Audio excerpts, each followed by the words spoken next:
again, this is completely irrational what Donald Trump is doing. But we'll see if. So right now, the U.S. military is in the process of, by and large, disengaging from the active. They were on alert for combat.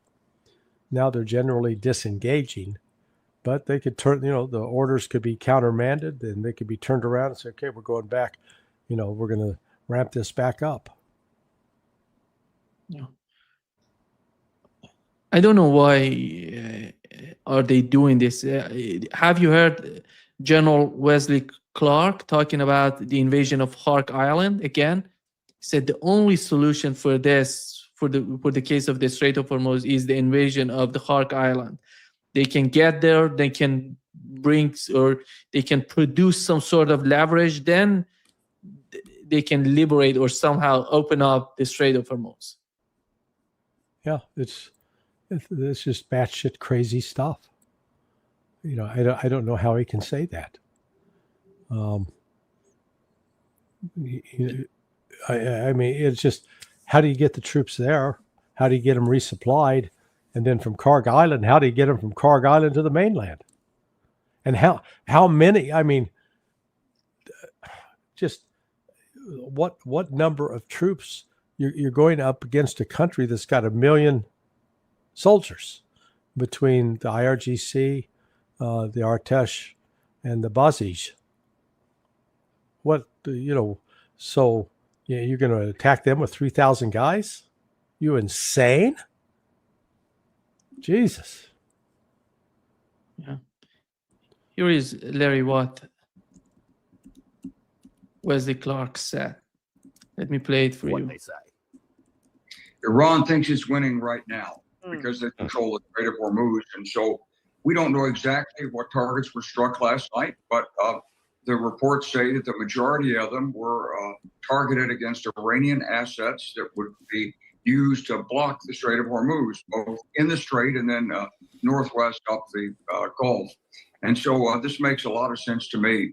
And I'm glad to see us tightening the noose on Iran there. They haven't won. They think they've won. And until they lose that leverage, they're going to be tough to negotiate with. Yeah, you make such a good point. The president also announcing, while at the NATO summit, that the U.S. attacked Hark Island. Take a listen to what he had to say. We attacked Hark Island last night. We knocked out a piece. I said, don't touch the oil, because maybe we'll take over Hark Island. We may take over Hark Island. There's not a thing they can do about it. But I said, don't hit the pipes, just hit everything else. And they hit it. They may hit it again tonight.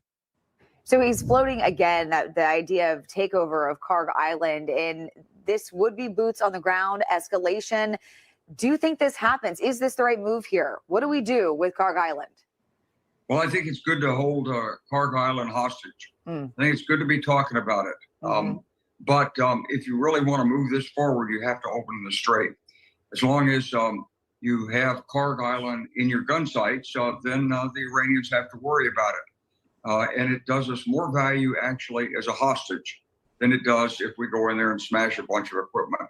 So I like the approach that Admiral Cooper's taking. He's going after the targets that Iran is using to attack shipping. And step by step, bit by bit, pick by pick, he's going to take out their ability to keep the strait closed. And that's really, once that happens, once we've got them out of there, everything else that they have is going to fall apart. And they will negotiate, I think. So I would keep Hark Island, just like the president said. Keep your eye on it, keep them worried about it, and get the Strait of Hormuz open. Yeah. He's lost brain cells. That's the most insane thing I've ever heard. Look, it'd be one thing for a member of Congress to say stupid shit like that. But he's a retired general. He's supposed to understand logistics. He's supposed to understand what the environmental effects of dropping troops on Hark Island. So you got 3 basic aircraft that you could use to deploy paratroopers to drop on Hark Island. You got a C-130. There's different variants of that. A C-141 and a C-17, which is a bigger plane, but yet the maximum off a C-130 is 92, and the maximum off a C-17 is 126. How many? So let's say you want to drop 2,500 troops.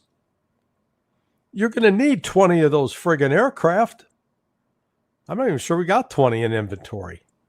But then those aircraft are going to be flying close enough. They'll be in the range of Iranian air defense systems.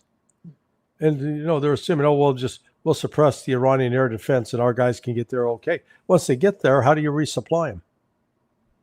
And then once they're on Hark Island, you're going to get them off to Hark Island and go to the mainland? Sorry, I mean, he doesn't. I mean, it just infuriates me that someone with his experience and his background does not honestly explain to the American people how difficult, nigh impossible, this task is for the U.S. military because of the multi-layered nature of the Iranian defenses and the fact that they extend over 200 miles along the coast, if not longer, and they are underwater, they are above water, they are inland 100, 150, 200 miles. And you say, oh yeah, we'll get it open. No, you're not. So, but keep talking this. I mean, this is the problem.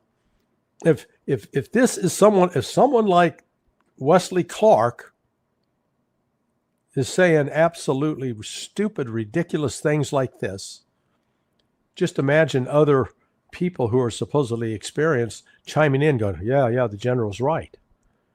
Okay, guys, go for it. You're going to, there are two ways to learn. There's the easy way and the hard way. And, they're going to learn by doing very, very painful lessons.